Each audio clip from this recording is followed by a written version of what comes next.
Volcados y hundidos mientras transportaban a casi 1000 personas, estos dos Boy Scouts filipinos se vieron atrapados en uno de los peores desastres marítimos de la nación. Lo que debería haber sido un día de celebración y fuegos artificiales, se transformó en un absoluto terror. Sin embargo, uno emergió como un héroe, aunque no sin pagar un alto precio.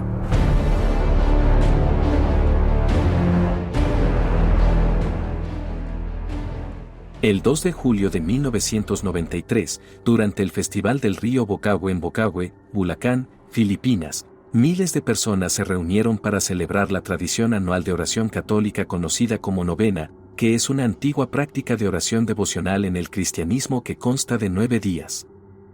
Al igual que en años anteriores, este festival de 9 días contó con varias reuniones comunitarias, actuaciones callejeras y juegos. Los participantes se reunían tanto a lo largo de las orillas del río, como a bordo de embarcaciones en el agua mientras esperaban ansiosamente el evento cumbre del festival y celebraban la llegada de la pagoda Bocaue. La pagoda era una carroza grande, ornamentadamente decorada, construida principalmente con madera de coco, con un diámetro de 6 metros de altura. Esta impresionante estructura se levantaba sobre una base cuadrada de fondo plano conocida como casco. Llevada sobre la pagoda estaba la Santa Cruz de Bagua. Según la leyenda que data de 1850, la cruz salvó a una mujer de ahogarse durante un tifón cuando se aferró a ella para ponerse a salvo. El festival conmemoraba este milagroso acto de salvación hasta que ocurrió el desastre en 1993. Como pieza central de la procesión, la pagoda bajó por un afluente del río Santa María, ubicado aproximadamente a 25 kilómetros al norte de Manila. Transportaba entre 800 y 1000 devotos, excediendo su capacidad segura y hacinándola, causando inestabilidad. Un cambio repentino en la distribución del peso ejercería una presión excesiva sobre la estructura y podría provocar el vuelco. Además, la construcción de la pagoda, en particular su base, carecía de una estabilidad adecuada, lo que la hacía susceptible a la inclinación. Para empeorar las cosas, se observó que muchos asistentes masculinos estaban intoxicados e ignoraron las instrucciones de seguridad del organizador. En ese momento, las medidas de seguridad no eran una prioridad durante los eventos religiosos, ya que la creencia era que los asistentes estarían protegidos por Dios debido a sus buenas intenciones. A medida que cruzaba el río, los asistentes al festival jadeaban y vitoreaban. Todo parecía ir según lo planeado. La gente en la pagoda saludó a amigos, familiares y extraños en la orilla del río. Sin embargo, su esperada procesión pronto se convertiría en una pesadilla. Mientras sonaba la música, la celebración alcanzó su clímax con un espectacular despliegue de fuegos artificiales. Entre ellos estaban los cohetes, conocidos localmente como cuites. Estos fuegos artificiales están diseñados para volar de 12 a 15 metros en el aire antes de explotar. En Filipinas, no solo son legales, sino que son los fuegos artificiales más populares, siendo la provincia de Bulacan también el principal proveedor del país. A las 8:15 de la noche, se lanzaron innumerables fuegos artificiales en una ráfaga mientras la pagoda se abría paso a través del festival. De repente, un cohete en llamas salió disparado hacia la gente de la pagoda. Antes de que tuvieran tiempo de pensar, casi 1000 pasajeros entraron en pánico y corrieron a través de la embarcación para tratar de evitar el proyectil en llamas. Con todos parados a un lado de la pagoda, la embarcación de 6 metros comenzó a tambalearse pesadamente hasta que se volteó. Los pasajeros gritaron cuando de repente fueron sumergidos en las oscuras aguas del río. El caos se desató tanto en el agua como en la tierra. Los miembros de la familia gritaban y la música y el baile se detuvieron. La gente caminaba de un lado a otro de la orilla del río, desesperada por encontrar una forma de intervenir. Los escombros de madera golpearon a las personas en el agua cuando el segundo y tercer nivel de la pagoda se derrumbaron. Mientras volcaba, uno de los pasajeros de la pagoda que ahora estaba sumergido en el agua era el Boy Scout filipino de 13 años, Sajid S. Bulig. Al ser arrojado al agua, los instintos de Sajid entraron en acción. Se las arregló para salir nadando de debajo de la pagoda volteada, que ahora flotaba boca abajo. Se levantó y encontró el equilibrio en el fondo, que estaba vuelto hacia el cielo. En medio de la tenue luz del atardecer, entrecerró los ojos y examinó su entorno. Mientras tanto, un amigo suyo que también asistía al festival corrió hacia el lugar y saltó al agua. El joven Richard Celestino también era un Boy Scout, y sabía que su compañero Boy Scout y amigo Sajid estaba potencialmente en peligro. Mientras Richard nadaba hacia el accidente, vio a su amigo Sajid de pie en la pagoda volcada, escudriñando el agua. Inmediatamente accedieron a sumergirse debajo de él para tratar de rescatar a las personas. Mientras que cientos de personas ya habían logrado salir de debajo y regresar a la orilla, cientos más permanecían hacinados en una prisión acuática, arañándose unos a otros y tratando frenéticamente de escapar antes de ahogarse. Sajid y Richard respiraron hondo y se sumergieron en el frenesí. En la oscuridad, habría sido casi imposible ver algo bajo el agua. De alguna manera, ambos reaparecieron con niños pequeños en brazos. Nadaron de regreso a la orilla y dejaron a los niños a salvo en la orilla del río. Sajid se dio la vuelta para nadar de vuelta a la pagoda, pero Richard lo agarró del brazo. Le advirtió que si volvía a nadar por debajo, pondría en serio peligro su propia vida. De hecho, Sajid tuvo suerte de estar vivo tal y como estaba, teniendo en cuenta lo que ya había pasado. Sin embargo, a pesar de sus advertencias, Sajid volvió a sumergirse en el agua. Sabía que había más gente ahogándose bajo la pagoda volcada. Cada segundo cuenta.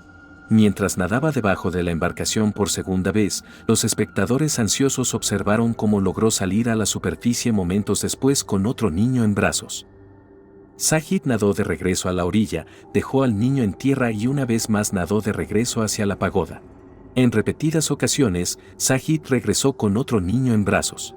Finalmente, un total de 8 niños habían sido colocados a salvo en la orilla, empapados y temblando, pero vivos. A su alrededor, el caos seguía estallando como un reguero de pólvora y la pagoda se derrumbó. A medida que se hundía en el fondo del río, los pescadores condujeron sus botes hacia el lugar en un intento por rescatar más vidas. Cientos de personas salían a ambos lados del río, lo que hacía casi imposible rastrear cuántos habían escapado y cuántos seguían atrapados o heridos en el agua. Todo el festival se había cerrado abruptamente. Eventualmente, el caos comenzó a apagarse y la gente dejó de arrastrarse gradualmente para salir del agua. Sin embargo, Sajid no aparecía por ninguna parte. Después de 6 inmersiones, no volvió a la superficie. Aunque muchos lograron escapar, se desconocía el paradero de cientos de personas, entre ellas Sajid Zebulig. Durante los próximos días, las autoridades trabajarían para recuperar los restos, y lo que descubrirían conmocionaría a la nación. Casi 300 personas habían muerto. Se presume que casi todos se ahogaron, aunque se especuló que el generador sumergido en la pagoda había electrocutado a algunos de los que estaban cerca de ella. Se necesitaron varios hospitales para atender a todas las víctimas. El número de víctimas desbordó a los funcionarios, haciendo imposible la identificación individual. Después de confirmar los signos vitales y declarar los fallecidos, los cuerpos fueron transportados a un gimnasio de baloncesto local. Las familias tuvieron que navegar a través de filas de cientos de cadáveres con la esperanza de encontrar a sus seres queridos. Trágicamente, algunos cuerpos seguían sin ser reclamados, sin que ningún familiar directo los buscara, ya que familias enteras se perdieron simultáneamente en el accidente. Entre los cadáveres se encontraba Sajid Zebulig, de 13 años. El joven Boy Scout fue rápidamente aclamado como un héroe popular. En medio del profundo dolor de numerosas familias y amigos, Sajid emergió como un faro de valentía y heroísmo. Más tarde ese mismo año, Richard Celestino fue honrado con una medalla de honor de plata. Mientras tanto, Sajid, su difunto amigo, fue galardonado póstumamente con la medalla de oro de honor. Además, el presidente de Filipinas presentó una nueva medalla, llamada Premio Presidencial Sajid Bullig al Heroísmo, en reconocimiento al extraordinario coraje y sacrificio de Sajid. Sin embargo, el Comité de la Pagoda de 1993 fue objeto de un fuerte escrutinio. Sus acciones fueron puestas bajo la lupa, lo que llevó a un prolongado juicio penal. A pesar de la sospecha generalizada de posible negligencia criminal, el comité finalmente salió absuelto de todos los cargos después de años de procedimientos legales. Después de la tragedia, los festivales del río Bocaue experimentaron una disminución significativa en la asistencia. El año siguiente se dedicó en gran medida a honrar a las víctimas de la tragedia de 1993. Como parte de estos esfuerzos conmemorativos, la procesión de la pagoda se redujo notablemente, con solo 50 personas permitidas a bordo. Cada año, cuando la pagoda llega al fatídico lugar del accidente, se detiene. Se celebra una misa en la que se leen en voz alta los nombres de las víctimas, en medio de la misma oscuridad que envolvió esa noche hace tantos años. Descomprimidos violentamente en un instante, los 6 hombres de la plataforma petrolífera Buffer Dolphin se encontraron en el accidente de buceo más espantoso de la historia. Lo que comenzó como una inmersión rutinaria de saturación se transformó en una pesadilla indescriptible. Solo uno consiguió escapar de las garras de la tragedia, pero no sin antes quedar gravemente herido.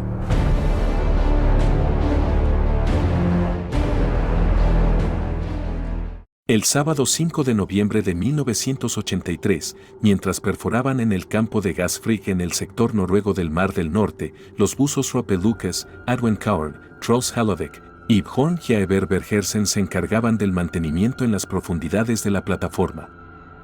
Les ayudaron 2 valientes auxiliares de buceo, William Cramond y Martin Saunders.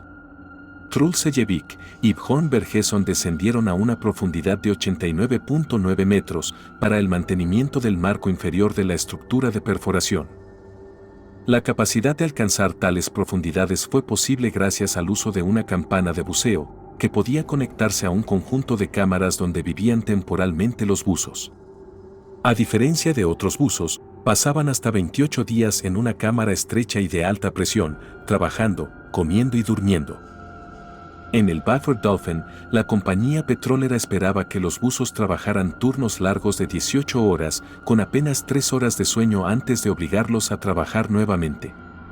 El salario era excelente, a menudo con un promedio de $30,000 a $45,000 por mes, pero el ambiente de trabajo era claustrofóbico y desafiante.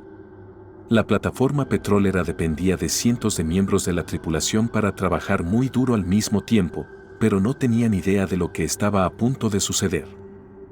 Los procedimientos rutinarios de los 4 buzos pronto se convertirían en una pesadilla.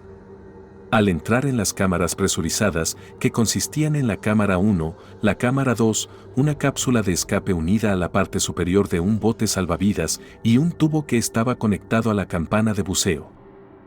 La campana se sujetaba a este tubo mientras los 2 auxiliares de buceo, William Cramond y Martin Saunders, la operaban desde el exterior en el aparejo.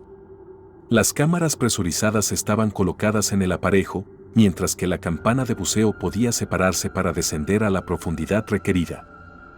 Esta configuración permitió la utilización óptima del tiempo y los recursos, agilizando la transición entre el entorno submarino de alta presión y las viviendas presurizadas. Al bucear por debajo de la superficie del agua, la presión es el peor enemigo del buceador. La presión ambiental aumenta en aproximadamente 1 atmósfera por cada 10 metros de profundidad de agua. Cada atmósfera adicional agrega una fuerza de aplastamiento equivalente a 6.6 kilos por metro cuadrado en el cuerpo. El principal problema con el buceo no es descender a altas presiones, sino regresar de esas profundidades. Cuando se sumerge lo suficientemente profundo, el aumento de la presión del agua hace que el nitrógeno y el helio se disuelvan en el torrente sanguíneo, saturándolo en proporción al aumento de la presión. Esta saturación se produce cuando los buzos respiran una mezcla especializada de gases dentro de las cámaras, que suelen incluir helio y oxígeno, conocida como heliox. Esta mezcla se ajusta en función de la profundidad de la inmersión, de ahí el término buceo de saturación. Cuando los buzos vuelven a la superficie demasiado rápido, la rápida liberación de presión conduce a la enfermedad por descompresión. La afección obliga al nitrógeno disuelto en el torrente sanguíneo a convertirse en gas nuevamente, formando burbujas de nitrógeno en todo el cuerpo.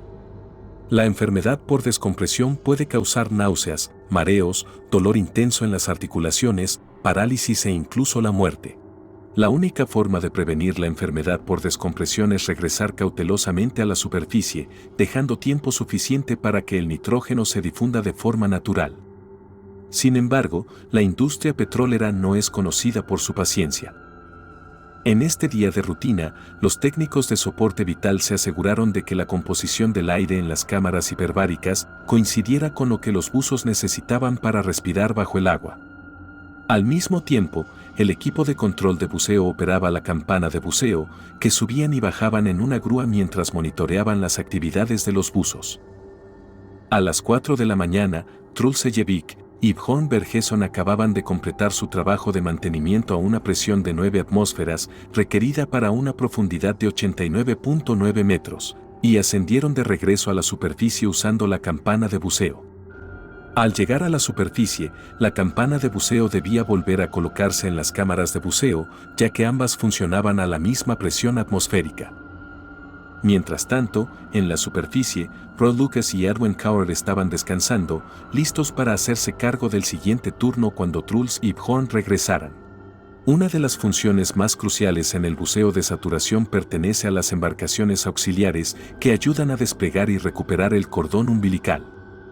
El umbilical es la línea de vida física de los buceadores, una línea gruesa que conecta el suministro de aire de los buceadores y la comunicación con la superficie. En el pasado, las embarcaciones auxiliares también se encargaban de acoplar la campana de buceo a las cámaras de estar presurizadas, como fue el caso del Buffer Dolphin. Los auxiliares tienen en sus manos la vida de sus compañeros de buceo. Sin embargo, ya llevaban más de 12 horas trabajando. Los dos experimentados auxiliares, William Crammond y Martin Saunders, estaban listos para conectar la campana de buceo a las cámaras hiperbáricas, mientras Truls Hallevik y Bjørn Borgesen regresaban de las profundidades. Crammond conectó con éxito la campana de buceo a las cámaras de vivienda y depositó de forma segura a Bjørn Borgesen y Truls Hallevik en la cámara 1. Este equipo de buceo había realizado repetidamente el proceso y se lo sabía de memoria. En circunstancias normales, depositar a los buzos en el área de descanso y retirar la campana de buceo era razonablemente sencillo. Pero ese día no fue así. Crammond abrió la abrazadera para separar la campana de buceo del sistema de cámaras. De repente, se desató el infierno. Al abrir la abrazadera, provocó una reacción en cadena que descomprimió violentamente las cámaras. La campana de buceo se desconectó antes de que las puertas de la cámara se cerraran por completo, liberando una despresurización explosiva. El diferencial de presión destrozó las cámaras de vivienda, tirando de Ejevik mientras arrasaba indiscriminadamente por la cubierta.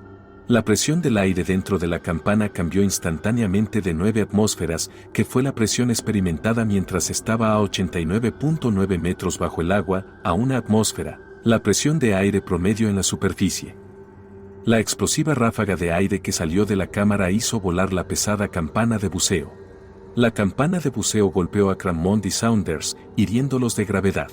O Crammond desconectó la campana de buceo sin recibir una orden para hacerlo, o el líder de buceo ordenó que se quitara la cerradura de acoplamiento, a pesar de que el túnel aún estaba presurizado. Crammond finalmente sucumbió a sus heridas. Aunque Saunders sobrevivió a sus heridas, no salió ileso. Cuando los miembros de la tripulación lo encontraron en las secuelas, estaba parcialmente debajo de la campana de buceo de 4 toneladas. Sus pulmones colapsaron a causa de sus heridas. También sufrió 3 fracturas en la espalda y una fractura en el cuello. Pero el destino de los 4 buzos que estaban dentro fue mucho peor. Si bien es imposible confirmar esto, la velocidad de la descompresión violenta y no planificada les dio a los 4 buzos una muerte instantánea e indolora. Una descompresión como esta es una sentencia de muerte y nadie sobreviviría ni podría sobrevivir. Una diferencia entre el reciente desastre de Ocean Gate y el incidente del Delfín Beaufort es que los restos de los buzos no se perdieron en el mar. Saber qué sucedió exactamente con estas pobres y desafortunadas almas proporciona poco consuelo e imágenes muy reales de la tortura que sufrieron sus cuerpos, que aún se pueden encontrar en los informes oficiales del incidente. Los buzos nunca se dieron cuenta de lo que les sucedió, ni sintieron los terribles efectos de sus horribles muertes. A pesar de su proximidad a la puerta, la sangre de Lucas, Coward y Borgesen hirvió instantáneamente en sus cuerpos cuando enormes cantidades de nitrógeno disuelto regresaron repentinamente a su estado gaseoso. Los buzos murieron en el acto. La grasa se acumulaba y solidificaba en sus arterias, venas, corazones e hígados. La explosión de fuerza de la expansión del gas esparció la sangre y los cuerpos de los buzos por todo el interior de la cámara. Si bien los eventos dejaron irreconocibles a Lucas, Borgesen y Coward, Ejevik sufrió la peor muerte ya que era el más cercano a la puerta de conexión. La compensación de presión hizo que la puerta de la cámara 1 se atascara parcialmente, lo que provocó que el cuerpo de Ellevik fuera forzado a través de una pequeña abertura, en forma de media luna de 60 centímetros con una tremenda fuerza de 25 toneladas. Incapaz de pasar, la pura presión resultó en el horrible resultado de que sus órganos internos salieran de su cuerpo a través de la abertura. Durante el examen, los investigadores encontraron la columna vertebral de Ellevik, parte de su tráquea y parte de su intestino delgado dentro de la campana. Sus otros órganos parecían intactos, casi como si hubieran sido extraídos. Al final, el incidente resultó en un total de 5 muertes, dejando los cuerpos destrozados de los buzos. Al principio, la gente se apresuró a culpar a la tripulación, a una posible falta de comunicación o a las malas rutinas como las causas del accidente. La tripulación trabajó más de 12 horas en muchas ocasiones. Un error podría haber ocurrido fácilmente. Sin embargo, nadie pudo identificar los factores exactos detrás de la decisión de desenganchar el sistema incorrectamente y exponer a todos a muertes tan horribles. Y con la muerte de Cranmont, la verdadera razón por la que abrió la abrazadera se perdió para siempre. Para minimizar los riesgos considerables, solo la ejecución impecable de cada detalle de la operación, lo más importante es la transferencia impulsada por la presión, puede ayudar a las cuadrillas a evitar este resultado catastrófico. Sin embargo, la Alianza de Buzos del Mar del Norte, un grupo de activistas formado por buzos activos y familiares de las víctimas, cree que los superiores negligentes entregaron a los buzos del Beaufort Dolphin equipos defectuosos. Sostuvieron que el sistema de cámaras de presión estaba obsoleto, ya que carecía de los mecanismos de seguridad necesarios para evitar el desastre. Es importante mencionar que el equipo de la tripulación durante la operación era de 1975 y no tenía características modernas de seguridad. Una característica clave que faltaba era un mecanismo de enclavamiento que habría evitado que Cranmont abriera la puerta mientras la campana aún estaba bajo presión. Como resultado, los funcionarios revisaron las regulaciones noruegas para exigir mecanismos de enclavamiento para todos los sistemas de campanas. Aún así, muchas personas creen que la única causa del accidente fue el mecanismo de bloqueo. Lamentablemente, el gobierno noruego, que estaba a cargo del Beaufort Dolphin en 1983, tardó décadas en reconocer su responsabilidad en el incidente y compensar a las familias de los hombres fallecidos. No fue hasta 2009 que el gobierno proporcionó acuerdos no revelados a las familias de las 6 víctimas, incluidos Saunders. Según el informe, el accidente fue causado por un equipo defectuoso y no por un error humano.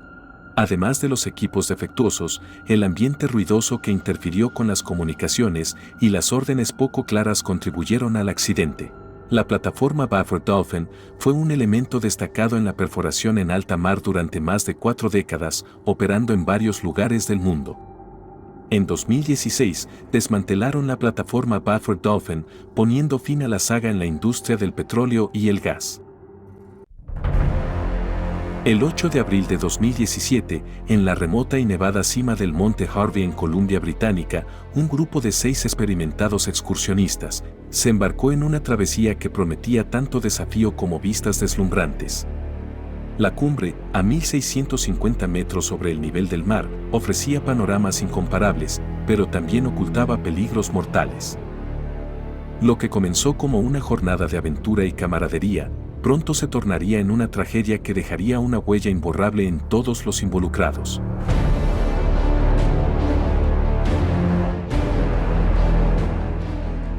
El 8 de abril de 2017, en lo alto de un área conocida como Lions Bay en Columbia Británica, Canadá, un hombre llamado Eric tomó asiento. Estaba en el último tramo de una escalada nevada del Monte Harvey, con otros 5 miembros de un grupo de senderismo de fin de semana, y necesitaba 1 minuto para recuperar el aliento. El último kilómetro de la caminata hasta la cumbre del Monte Harvey es notoriamente difícil, es empinado y está por encima de la línea de árboles, lo que deja a los excursionistas expuestos a las condiciones climáticas, a menudo tumultuosas que se encuentran en esas elevaciones. La cumbre en sí se encuentra a 1.650 metros sobre el nivel del mar y ofrece algunas de las mejores vistas de cualquiera de las montañas de la cordillera North Shore. También es el más alto de la zona, lo que ofrece una vista completa de 360 grados en todas las direcciones. Sin embargo, la subida a la cumbre se considera una de las caminatas de un día más difíciles de la cordillera. Hay varios caminos hacia arriba y alrededor de la montaña, pero en general son 12.5 kilómetros de curvas y desniveles escarpados. Eso también se hace con el mejor clima desde finales de mayo hasta mediados de octubre. Y aunque el grupo estaba escalando en abril, que técnicamente es primavera, la montaña es lo suficientemente alta como para que pueda parecerse mucho más a la mitad del invierno en la cima. Esto puede cambiar por completo el equipo que necesita y los peligros que debe tener en cuenta. También significa que con mal tiempo, podrías encontrarte en una tormenta de nieve con visibilidad cero al lado de caídas de 300 metros. Afortunadamente, estos 6 excursionistas eran un grupo compuesto por 2 clubes de senderismo diferentes y habían estado completando escaladas similares durante gran parte de sus vidas. Casi todos los fines de semana, cada persona estaba en un sendero u otro en el área de Vancouver y sus alrededores. Cuando decidió que necesitaba tomarse un respiro, Eric llamó a los demás y los instó a seguir adelante sin él. Les dijo que después de descansar un poco, los alcanzaría en la cumbre. Los otros 5 estuvieron de acuerdo, y satisfechos de que Eric estaría bien por su cuenta, se dieron la vuelta y continuaron hacia la cima. La cima del monte Harvey también es única y hace que la montaña sea fácilmente identificable. La cara norte de la montaña es más o menos un acantilado escarpado que cae casi 600 metros en línea recta. Desde el suelo mirando hacia arriba o desde la cima mirando hacia abajo, las vistas son impresionantes, pero como Eric estaba descubriendo, también lo era la escalada a esa altura. Mientras descansaba, un excursionista solitario subió penosamente por el empinado sendero hacia Eric, y los dos intercambiaron saludos antes de que el excursionista le preguntara si estaba bien. Eric le aseguró que estaba bien y mencionó que el resto de su grupo probablemente estaba en la cumbre para entonces. El excursionista se despidió y continuó en la misma dirección, y cuando Eric sintió que había recuperado suficiente energía para hacer el resto del camino, reanudó su camino hacia arriba. Luego, cuando dobló el último pedazo de montaña y la cumbre apareció a la vista, se sintió confundido. El resto de su grupo no se encontraba por ninguna parte. En cambio, solo el excursionista estaba allí, y a medida que se acercaba, notó que el hombre tenía una mirada de sorpresa en su rostro mientras estaba parado junto a una repisa. El otro excursionista se volvió hacia Eric y se disculpó antes de informarle que sus 5 amigos se habían caído de la cumbre.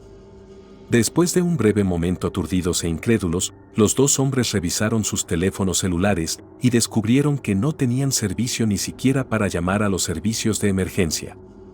Luego, después de permanecer allí durante un rato más en estado de conmoción, no tuvieron otra opción que dar la vuelta y descender juntos de la montaña hasta que volvieron a tener señal en sus celulares. Esto solo sería cuando llegaron al área de estacionamiento, que estaba a kilómetros más abajo de la subida que acababan de hacer. Todo el tiempo, con el conocimiento de que el resto del grupo probablemente no sobrevivió. Finalmente, justo antes de las 4 de la tarde de ese día, la llamada llegó a los servicios de emergencia y los equipos de búsqueda y rescate respondieron rápidamente y estaban en el lugar en una hora. Sin embargo, a medida que se ponía en marcha, Eric sabía que una caída desde la cima del monte Harvey solo tenía un resultado posible. Pero aún así, se aferró a la escasa esperanza de que los otros 5 excursionistas sobrevivieran de alguna manera y estuvieran esperando ser rescatados en la base de la montaña. Más de 40 voluntarios, junto con perros de búsqueda y 2 helicópteros, comenzaron a buscar a los excursionistas caídos alrededor del monte Harvey, pero el clima ese día no cooperaba. Incluso cuando los 6 excursionistas estaban subiendo, había nieve intermitente y la visibilidad a veces no era la mejor, por lo que el esfuerzo se pospuso para la mañana siguiente. Antes del mediodía del día después de la caída, 4 de los excursionistas fueron encontrados e inmediatamente quedó claro que todos estaban muertos. Esparcidos alrededor de los cuerpos estaban sus pertenencias personales como raquetas de nieve y otros equipos de senderismo. No sería hasta la tarde cuando los buscadores se encontraron con el cuerpo del 5º y último excursionista. Comprensiblemente, al recibir la confirmación de la tragedia, las familias quedaron devastadas y se quedaron con preguntas sobre qué pudo haber sucedido y por qué. Sin embargo, nunca se llevó a cabo una investigación formal sobre la causa, en gran parte porque lo que sucedió estaba claro para los expertos en montaña. Después de que el grupo de 5 decidiera continuar mientras Eric descansaba, llegaron a la cima y comenzaron a explorar los alrededores. Las ráfagas de nieve intermitentes causaron una visibilidad variada a lo largo de la subida, pero la nevada se había calmado lo suficiente como para ver las hermosas vistas a su alrededor. Luego salieron a una cornisa para echar un vistazo a la caída en el lado norte de la montaña. En ese momento, los 5 tenían poca o ninguna idea del peligro en el que se encontraban. Esto se debe a que el grupo estaba parado sobre algo conocido como una falsa cornisa. Se trata de un saliente de una cumbre o acantilado hecho de hielo y nieve, y puede ser imposible saber si estás en uno. Particularmente propensas a la formación de falsas cornisas son las montañas con una ladera escarpada, que generalmente es azotada por un viento de sotavento o descendente, como el Monte Hardy. A medida que la nieve y el viento azotan la montaña, comienza a formarse una falsa cornisa que se hace más grande y más larga. Cuanto más larga se vuelve una cornisa, más débiles, hasta el punto en que el borde puede ser peligrosamente inestable. A menudo, ni siquiera hay nada debajo de la cornisa que no sea una caída completa. Y lo que es aún más peligroso, el problema es que cuando estás en una falsa cornisa, no se ve diferente de la tierra sólida de la que se formó. Podrías estar a 9 metros de distancia de tierra firme y creer que estás a salvo, cuando en realidad estás en peligro extremo. De hecho, en los días previos al accidente, un popular sitio web de senderismo publicó un informe instando a los excursionistas que planeaban escalar el Monte Hardy a tener mucho cuidado con las esquinas que se habían formado en la cima.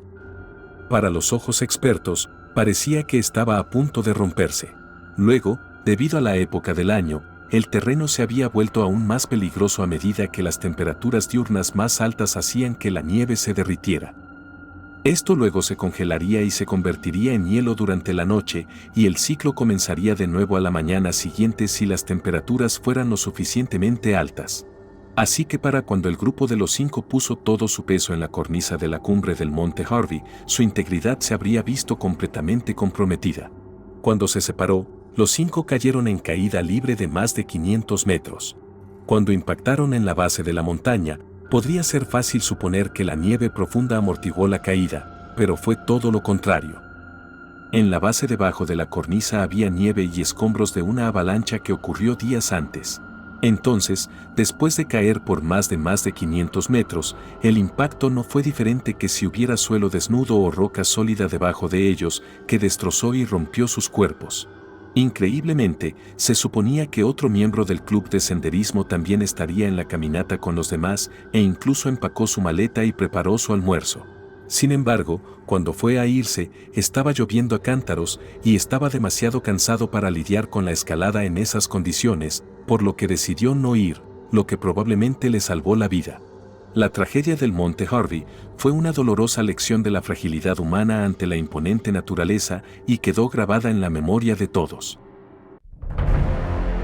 El 24 de julio de 1989, 2 hombres iniciaron lo que debía ser una emocionante aventura en el Monte Asaidake, el pico más alto de Hokkaido, Japón.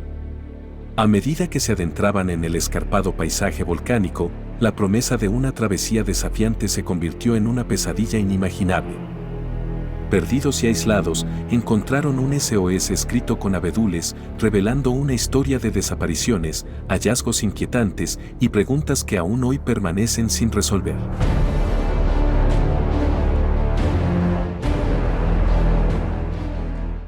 El 24 de julio de 1989, 2 hombres se dirigían por un sendero desde el Monte Kurodake hasta el Monte Asaidake, durante lo que esperaban que fuera un divertido día de escalada. El Monte Asaidake es el pico más alto de la región como parte de un grupo de volcanes activos que se eleva más de 2.300 metros en la isla de Hokkaido, en el norte de Japón. Curiosamente, se compone principalmente de rocas que tienen menos de 18.000 años de antigüedad, porque es un estratovolcán que entró en erupción hace relativamente poco. Este tipo de volcán se caracteriza por laderas empinadas y una cumbre llena de cráteres, y aunque históricamente se han producido erupciones allí, se considera que está mayormente inactivo en estos días. Llegar a su cima se puede hacer de 2 maneras. El más común es a través del sendero Mount Asaidake, que es un sendero de 2.4 kilómetros muy desgastado que conduce desde la base hasta la cima. El sendero es notablemente recto y el cambio de elevación a lo largo del camino es de 670 metros. Esto hace que sea una caminata desafiante, pero no la más difícil de Japón. Luego, al otro lado de la montaña, se encuentra la travesía a Saidake-Kurodane, que es un marcado contraste. De un extremo al otro, mide alrededor de 26 kilómetros y la ganancia de elevación es de unos asombrosos 2072 metros. Aquellos que toman esta ruta generalmente tienen que acampar en el camino, y está tan aislado que es raro encontrar a otra persona en el camino. Los senderos fuera de la zona, como era de esperar, son salvajes e intactos y también es muy fácil perderse, o peor aún, quedar atrapado, una vez que estás lejos del sendero. Y, de hecho, de todas las razones por las que los visitantes han requerido servicios de rescate en la montaña o sus alrededores, la pérdida representa casi la mitad de los incidentes. En 1989, los dos hombres se dirigían hacia el monte Asaidake en la travesía, cuando uno de ellos sugirió que fueran hacia el sur en dirección a un río cercano. Esto, por supuesto, alejaría a los hombres de la seguridad del sendero, y por la noche, se estaba iniciando una búsqueda después de que no regresaran a casa cuando se esperaban. La policía de Hokkaido envió un helicóptero de rescate para buscarlos y, después de horas de no encontrar nada, ampliaron el área de búsqueda. Luego, cuando el piloto comenzó a hacer barridos más extensos, vio algo en la ladera de la montaña. Deletreadas con trozos de abedules macizos estaban las letras S, O, S. El helicóptero se acercó y los oficiales a bordo miraron por las ventanas en busca de alguna señal de los hombres. Una vez que volaron aproximadamente 1 kilómetro al norte de las letras, alguien vio 2 puntos negros en movimiento debajo, y pronto se hizo evidente que estos eran los excursionistas perdidos que estaban buscando. Luego, el piloto encontró un área segura y dejó el helicóptero en tierra antes de que los oficiales y los médicos ayudaran a los 2 hombres a bordo. Ninguno de los dos estaba en mal estado porque no habían estado perdidos tanto tiempo, y aparte de estar asustados, los hombres estaban perfectamente sanos y aliviados de haber logrado evitar quedar atrapados en una situación mucho más grave. Mientras revisaban sus signos vitales después de que el helicóptero despegara, uno de los médicos les comentó lo inteligente que fue construir las letras en la ladera de la montaña. Ninguno de los miembros del equipo de rescate esperaba que hubiera un largo silencio en respuesta al comentario, pero los 2 hombres se miraron con expresiones de perplejidad. Luego, el piloto giró el helicóptero en la dirección de las letras y cuando se acercó a ellas, se mantuvo flotando un poco, para que los excursionistas rescatados pudieran ver lo que construyeron desde el aire. El silencio fue finalmente roto por uno de los hombres diciendo que ellos no habían construido las letras. Aunque, por extraño que parezca, fueron las letras las que los salvaron. De hecho, si no hubieran estado a la vista del helicóptero, se desconoce cuánto tiempo habría tardado en encontrarlos, si es que los encontraban. Pero aún más confuso, si ellos no hicieron las letras, ¿quién lo hizo? La única conclusión a la que pudo llegar la policía fue que había alguien más perdido en la montaña que necesitaba ser rescatado. Desafortunadamente, era demasiado tarde en el día para llevar a cabo otra búsqueda, pero temprano a la mañana siguiente, comenzó otro esfuerzo completo de búsqueda y rescate. El equipo de búsqueda no tenía idea de a quién estaban buscando o cuántas personas podrían ser parte del grupo que construyó las letras, por lo que el esfuerzo cubrió los cielos con un helicóptero, mientras los funcionarios en tierra se dirigían a las letras para investigar el área a su alrededor. Terminaron a unos 4 kilómetros de la cumbre y se sentaron en una orilla empinada cerca de una espesa arboleda de plantas sasa, que son un género de bambú que puede crecer hasta 1.8 metros de altura. A medida que los buscadores llegaban a las letras, las cosas comenzaron a volverse aún más confusas. La vista de ellos desde el cielo apenas hacía justicia a los grandes que eran. Quienquiera que las hiciera usó 19 abedules, cada sección medía alrededor de 4.8 metros de largo y eran muy pesadas. Luego, una búsqueda en el área reveló algo más. Se encontraron fragmentos de huesos humanos cerca, y muchos de ellos parecían haber sido roídos por animales. También en las cercanías había un agujero en la ladera de la montaña, que era lo suficientemente grande como para que una persona pudiera caber en él. Es posible que ya existiera o que haya sido excavado como refugio por quien hizo las letras, pero en el fondo de ese agujero, la policía encontró varios artículos más interesantes. Debajo del suelo había una mochila que contenía 4 cintas de casete, una grabadora, joyas, un trípode, zapatos de baloncesto para hombres, 2 cámaras y un cuaderno. Entre esos artículos también había un cráneo humano y una licencia de conducir. El nombre que figuraba en la licencia era Kenji Ibamura, un hombre de unos 20 años. Cuando la policía buscó su nombre, descubrieron que Kenji había desaparecido durante una caminata en solitario el 10 de julio de 1984, casi 5 años antes. Trabajaba en una oficina en el centro de Japón y fue reportado como desaparecido por primera vez después de que no se presentó a trabajar una semana después de salir de excursión. Con el descubrimiento de estos huesos, la historia de las letras se resolvió oficialmente a los ojos de la policía. En algún momento, cuando Kenji se perdió, debe haber construido las letras, pero nadie lo vio mientras aún podía salvarse. La policía estaba segura de que los restos encontrados cerca de las letras pertenecían a Kenji, pero los huesos tuvieron que ser enviados para su análisis de todos modos. Sin embargo, cuando los médicos forenses finalmente proporcionaron el informe, el misterio de las letras solo se profundizó. En ese momento, había una cantidad limitada de información que podía determinarse de manera realista durante un examen, ya que las pruebas de ADN aún estaban en pañales. Lo que pudieron decir, sin embargo, puso el caso patas arriba. El informe del médico forense indicó que los huesos pertenecían a una mujer de entre 20 y 40 años. Kenji, por otro lado, era conocido por estar solo, por lo que los investigadores inicialmente se preguntaron si podría haberse cruzado con otro excursionista perdido en algún momento. Sin embargo, no tardó mucho en darse cuenta de que si todos los huesos pertenecían a una persona y esa persona era una mujer, no había evidencia de que Kenji estuviera muerto. Era posible que la mujer pudiera haber encontrado la billetera de Kenji en la montaña y guardarla con sus pertenencias, pero al verificar la lista de personas que se sabía que estaban perdidas en la cordillera, nadie se ajustaba a la descripción proporcionada por los médicos forenses. Así que, con la esperanza de descubrir cualquier información que pudiera ayudar a determinar a quién pertenecían los huesos, la policía se centró en las cintas de casete encontradas en la mochila. Prontamente, los investigadores se sentaron en una habitación y reprodujeron las cintas una por una en su totalidad, y pasaron horas mientras escuchaban canción tras canción de películas populares de anime y programas de televisión.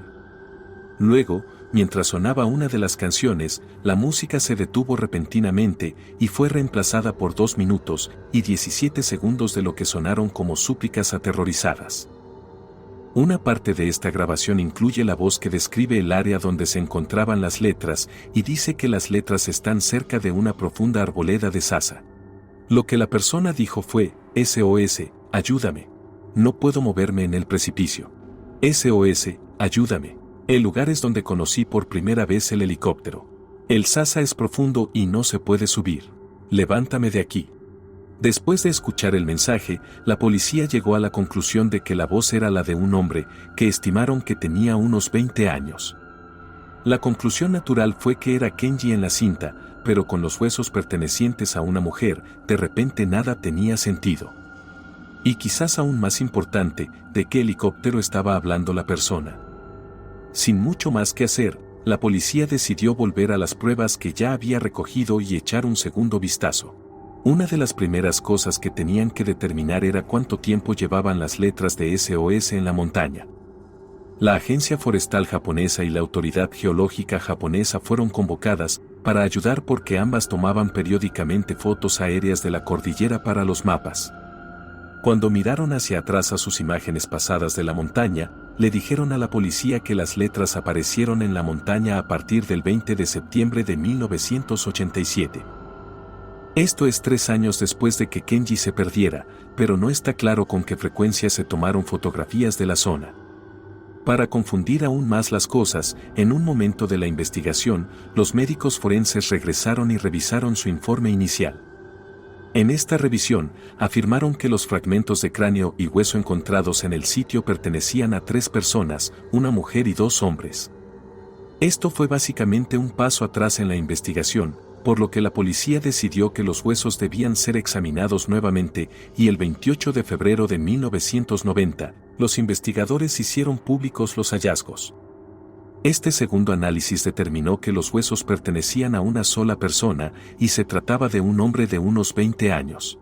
La policía también se enteró por alguien cercano a Kenji, que se sabía que viajaba con una grabadora y cintas de canciones de anime, y que las zapatillas de baloncesto encontradas en el agujero cerca de las letras coincidían con el tamaño de zapato conocido de Kenji.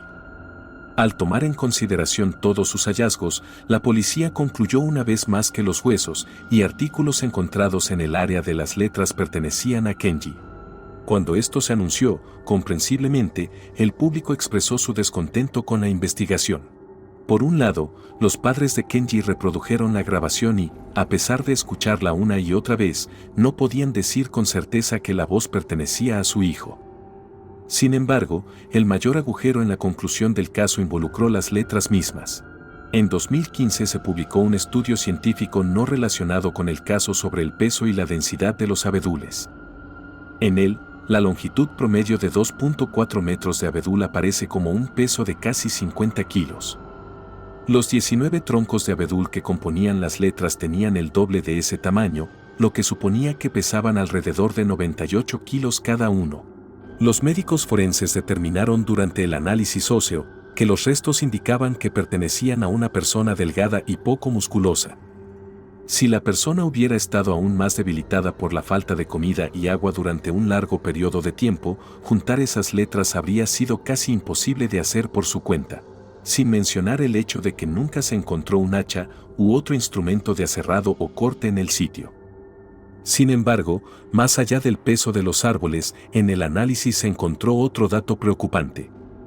Se descubrió que algunos de los huesos se rompieron mientras la persona estaba viva, lo que la policía cree que fue el resultado de una caída desde un acantilado justo encima de la arboleda Sasa.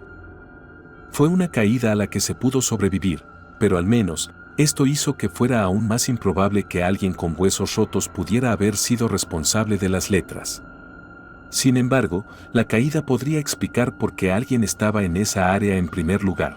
El lugar donde se construyeron las letras era un lugar fácil para bajar bajando por la empinada pendiente donde estaba la arboleda de Sasa. Sin embargo, subir y salir de la zona era mucho más difícil y probablemente habría requerido un equipo que el excursionista medio no llevaría.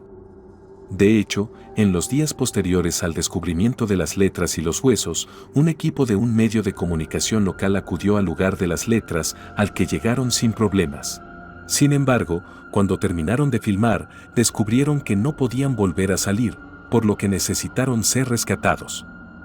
La policía reconoce que es posible que Kenji haya caminado más allá de la arboleda, construyera las letras y luego lograra volver a subir por el acantilado, solo para caerse de él, pero ese escenario se considera muy poco probable. Así que, desafortunadamente, a pesar de lo insatisfactorio que es, ese es el caso hoy. Obviamente, las preguntas sobre todo el conjunto de circunstancias aún persisten hoy, a pesar de que el caso se considera cerrado. Como, por ejemplo, ¿Kenji realmente construyó las letras? Si lo hizo, ¿cómo? Y si no, ¿quién lo hizo? ¿Y por qué había tantas discrepancias con los huesos?